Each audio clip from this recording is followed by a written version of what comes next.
Places like Cappadocia, Turkey, and the Grand Canyon were all melted, and it was from the fervent heat of the second coming of Christ. So, all over the Middle East as well, there are dozens of places where there's these beautiful looking places that all have Roman pillars and architecture and are melted, and it seems like only this survived. But we're told that this is from thousands of years ago and they just decided to leave it. Or were these actual Roman structures, and were they melted during the second coming of Jesus? And this was so intense and quick that it left like air bubbles, and that's what survived. Because when you look at places like Petra, you see the Roman architecture, the Roman pillars, and it's all melted. Like, this is clearly looking like a melted candle, yet it's Roman, so it's very recent. And as you can see, Rome has been buried dozens of feet in the dirt, but not only the dirt, the ocean as well. Literal mansions and hotels are under the ocean, and we're all told barbarians somehow did that. No, that was the islands fleeing in Revelation. That was Jesus coming back with fervent heat. That was the sun going out. And when the sun goes out, it's from the volcanoes, and when volcanoes go off, they create ash.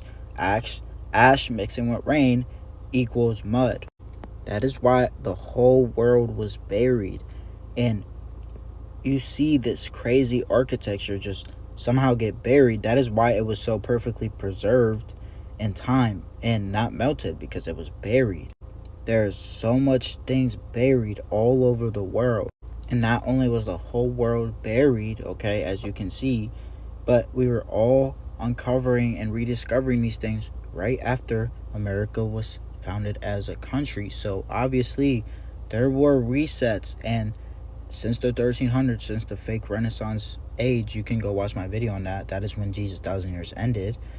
We have been in the devil's time of deception, and that is why we came out of the 1,000-year dark ages into straight enlightenment. And people like Leonardo da Vinci said they are Lucifer, and Rome was the worldwide beast. And as you can tell, this would look like Rome to you if I told you it was, but this is South Carolina, and you can find all these American buildings within America, and not just America but every other continent, and they were all buried and destroyed at the same time and all discovered at the same time. So what does that tell you?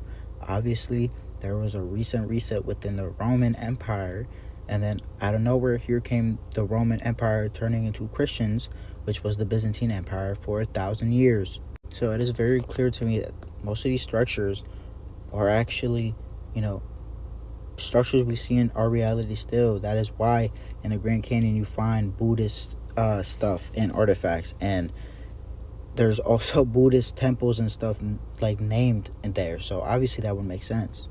And places like this, when you look at them now, they look a lot like what you see in the Grand Canyon. Like, this could have been melted and turned into the Grand Canyon. This at first glance appeared like the Grand Canyon to me. So obviously there is something more to this.